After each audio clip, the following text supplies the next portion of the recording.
कहानी की शुरुआत में हम 20,000 साल पहले मोटो टैनवर्स जगह पर एक समुद्र को देखते हैं, जिसके बीचों बीच समुद्र में एक बहुत ही बड़ा और भयानक क्रिएचर है। दरअसल मैं बात कर रही हूँ 2019 में रिलीज हुई मूवी की, जिसका नाम है मॉन्स्टर आइलैंड। वहीं दो पार्टनर्स हैं, जेम्स और रेमोन, जो कि समुद्र के अंदर अपने डिगर मशीन में लगे कैमरा की हेल्प से लाइव वीडियो देख रहे हैं और अपनी डिगर मशीन से समुद्र की गहराइयों को एक्सप्लोर कर रहे हैं। और ये दोनों फोर्ड नाम के एक बिलियनर के लिए काम कर रहे हैं, जो कि दुनिया भर में अलग अलग जगह पर जाकर वहाँ की खुदाई करवा के कीमती चीजों को कलेक्ट करता है। खैर, सुजैन नाम की रिपोर्टर फोर्ड का इंटरव्यू ले रही है, जो कि उससे क्वेश्चन करती है कि आप समुद्र के अंदर खुदाई करने की कोशिश कर रहे हो सकता है इससे ऐसे जीवों की जान चली जाए जिन्हें हमने देखा भी ना हो। जिस पर फोर्ड कहता है कि अगर ऐसे जीव हमें मिलते हैं तो ये हमारे लिए किसी अचीवमेंट से कम नहीं होगी, जिसे मारने के बारे में हम सोच भी नहीं सकते। अब दूसरी तरफ समुद्र में जेम्स और रेमोन को एक वोल्केनो दिखता है, जहाँ उन्हें पॉलीमेटेलिक नोड्यूल्स भी मिलते हैं, जिसे रेमोन कलेक्ट करना चाहती थी। लेकिन जिम उसे ऐसा करने के लिए मना करते हुए कहता है कि हमें ऐसा करने की परमिशन नहीं मिली। फिर भी रेमोन उसकी नहीं सुनती और सैंपल्स कलेक्ट करने लगती है। तभी उनका डिगर किसी बड़े सी भयानक चीज से टकराकर बंद पड़ जाता है,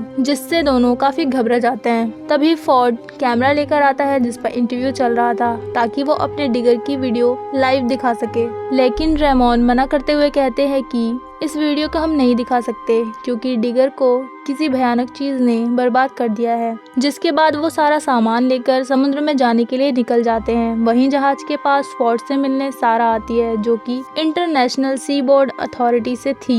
वो ये चेक करने आई थी कि समुद्र की खुदाई के दौरान फोर्ड की टीम गवर्नमेंट की गाइडलाइंस को फॉलो कर रहे हैं या फिर नहीं। और सारा फोर्ड को कहती है कि आप अगर गाइडलाइंस फॉलो नहीं कर रहे होंगे तो आपके ऊपर फाइन चार्जेस लगेंगे, और ये सब चेक करने के लिए मुझे आपके साथ चलना होगा। जिसके बाद सभी बोट की हेल्प से डिगर मशीन की लोकेशन तक पहुंच जाते हैं, लेकिन उन्हें डिगर कहीं नजर नहीं आता। इसलिए वो 3D सोलर कैनर को यूज करके समुद्र तल में देखते हैं, जहां उन्हें पता चलता है कि वोल्केनो के तीसरे हिस्से में बहुत ज्यादा इरोजन हुआ है, जिससे कि तीसरा हिस्सा निकल गया है। तब उन्हें लगता है कि ये काम किसी दूसरे कंट्री का है। जिसके बाद वो एक सबमरीन से समुद्र के 4000 फीट नीचे, लेकिन वहाँ भी डिगर दिखाई नहीं देता, पर उन्हें वहाँ वोल्केनो दिखता है, जो कि अब भी जिंदा है, यानी कि उसके अंदर से कभी भी लावा निकल सकता था। इसी बीच फोर्ड के लाइट ऑन करते ही कोई क्रिएचर उनके सबमरीन पर अटैक करने लगता है। अब वो क्रिएचर समुद्र की सतह पर आ जाता है,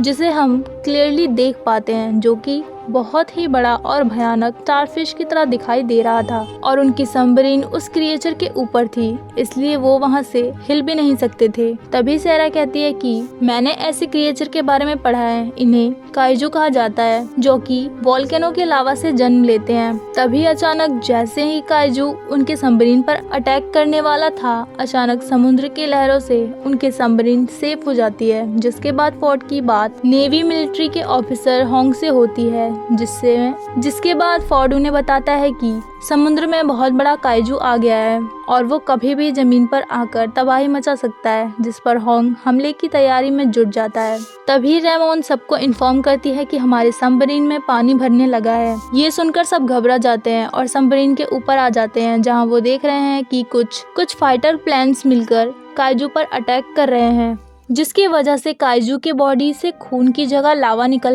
रहा है और इस वजह से सबमरीन में लगातार गर्मी बढ़ने लगती है। फोर्ड हमला रुकवाने के लिए कहता है कि हम भी काइजू के ऊपर ही हैं, इसलिए अगर हमला होता रहा तो काइजू के साथ हम भी मारे जाएंगे। जिस पर उन्हें जवाब मिलता है कि जितना हो सके उतनी जल्दी वहाँ से निकल जाओ। ये सुनकर वो और भी ज्यादा घबरा जाते हैं, सबमरीन के पानी को बाहर निकालने लगते हैं, जिसकी वजह से सबमरीन काइजू के ऊपर से फिसलकर समुद्र में गिर जाती है और फिर काइजू पर हमला शुरू हो जाता है। पर उसे हमले का कोई असर नहीं होता, क्योंकि काइजू की बॉडी पर आर्मर्स लगे होते हैं। दूसरी तरफ फोर्ड डिगर की तलाश जारी रखता है, लेकिन उसे डिगर कहीं भी नहीं दिखती। दूसरी तरफ होंग को लगता है कि काइजू फोर्ड की एक्सपेरिमेंट की वजह से ही आया होगा, इसलिए वो काफी गुस्सा हो जाता है। अब सभी मिलकर सोचते हैं कि काइजू को कैसे खत्म किया जाए, जिस पर रेमोन कहती है कि काइजू साइज में बहुत ही ज्यादा बड़ा है और उसे खाने के लिए बहुत सारे लावे की जरूरत पड़ती होगी, इसलिए वो उसी तरफ जा रहा है जहाँ पर ज्वालामुखी है, जो कि यहाँ से थोड़ी ही दूरी पर है। और वो ज्वालामुखी बहुत ही ज्यादा विशाल है, इसलिए वो फट गया तो पूरा शहर बर्बाद हो जाएगा। जिस पर फोर्ड सेरा से इसे खत्म होने के बारे में पूछता है, जिस पर वो कहती है कि मैंने अपने स्कूल टाइम में इसके बारे में पढ़ा था और अब मेरी टीचर ही बता सकती हैं, जो कि अब एक पहाड़ी पर रहती हैं। शायद उन्हें इसे मारने के बारे में पता हो। जिसके बाद सेरा हेलीकॉप्टर से अपनी टीचर रैना के पास पहुंचकर उन्हें काइजू के बारे में बताती है, जिस पर हमें रैना के जरिए एक शॉकिंग बात पता चलती है कि काइजू बहुत ज्यादा खतरनाक और बहुत ही बड़ा क्रिएचर है और उसे किसी भी हथियार से मारा नहीं जा सकता, बल्कि उस पर जितने ही अटैक होंगे वो उतना ही ज्यादा पावरफुल होता जाएगा, जिसे कि सिर्फ लिविंग माउंटेन ही मार सकता है, जो कि एक बहुत बड़ा क्रिएचर है। वो लोगों की रक्षा करते हैं और वो मॉन्स्टर आइलैंड पर मिलेगा। तब रेना कहती है कि वो सोया हुआ है, जिसे जगाने के लिए काइजू का खून उसकी आंख में डालना होगा। उसके बाद फोर्ड काइजू के पास अपना ड्रोन भेजता है, जिसकी हेल्प से वो काइजू का मुंह देखते हैं, जो कि उसकी बॉडी का सबसे कमजोर हिस्सा है। तभी ये बात रिवील होती है कि काइजू एक फीमेल क्रिएचर है। वहीं फोर्ड सोचता है कि अगर काइजू लावा खाते हैं तो इनकी बॉडी में सल्फर डाइऑक्साइड और मैग्नीशियम सल्फर के पोटेंशियल विस्फोटक मिक्स होंगे, इसलिए हमें ऐसे कंपाउंड को मिलाना होगा जो उसकी बॉडी में डाल सके ताकि उसमें ब्लास्ट हो जाए और वो खत्म हो सके। इसके लिए जब फोर्ड होंग से परमिशन मांगता है तो होंग परमिशन नहीं देता, जिसके बाद फोर्ड ड्रोन में केमिकल डालकर उसे काइजू के पास भेजता है, जो कि उसके मुंह में केमिकल डाल देता है। उन सबको मिलिट्री अरेस्ट कर लेती है।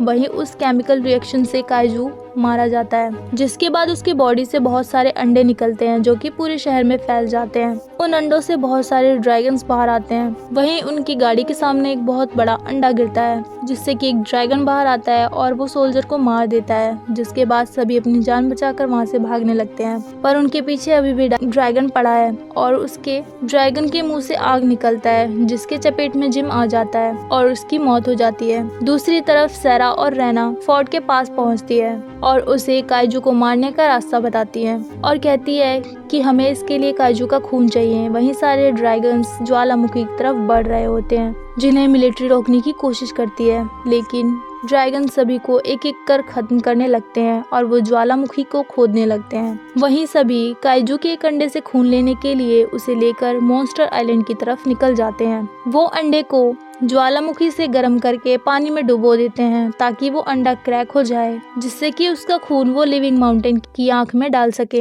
पर इसी बीच उस अंडे से ड्रैगन बाहर आ जाता है और उनके हेलीकॉप्टर पर अटैक करने लगता है, जिसकी वजह से सब समुद्र में गिर जाते हैं। पर वो तैरकर बाहर निकल जाते हैं, जिससे उनकी जान बच जाती है। पर वहीं ड्रैगन पायलट को जलाकर मार देता है, जिसके बाद खून लेने के लिए सब ड्रैगन का ध्यान अपनी तरफ करते हैं और भागकर एक गुफा में छिप जाते हैं। जिसके बाद ड्रैगन जैसे ही अपना लावा उनकी तरफ फेंकता है, वो लावा एक होल में जाकर गिरता है, जिसमें से एक रोशनी बाहर निकलती है, जैसे कि मानो लिविंग माउंटेन की आंख हो। और देखते ही देखते वहाँ की चट्टानें हिलने लगती हैं, जिसमें फोर्ड दब जाता है। सब वहाँ से निकलने ही वाले होते हैं, तभी लिविंग माउंटेन चीखते हुए जागता है और उस ड्रैगन को अपने पैरों तले कुचल देता है। दूसरी तरफ सब फोर्ड को उठाते हैं। लिविंग माउंटेन एक एक कर सारे ड्रैगन्स को खत्म करने लगता है। तभी अचानक काइजू उठकर लिविंग माउंटेन को जकड़ लेती है और लिविंग माउंटेन उसके सामने एकदम से कमजोर पड़ने लगता है। जिसके बाद रैना फोर्ड को ड्रैगन का खून लिविंग माउंटेन की आंख पर लगाने को कहती है, जिससे कि लिविंग माउंटेन फिर से पावरफुल हो जाता है। और यहाँ देखते ही देखते एक बहुत बड़ा ब्लास्ट होता है, जिसमें काइजू और लिविंग माउंटेन दोनों ही मारे जाते हैं। पर वहाँ लिविंग माउंटेन का एक बहुत बड़ा अंडा रह जाता है, जिससे ये पता चलता है कि लिविंग माउंटेन भी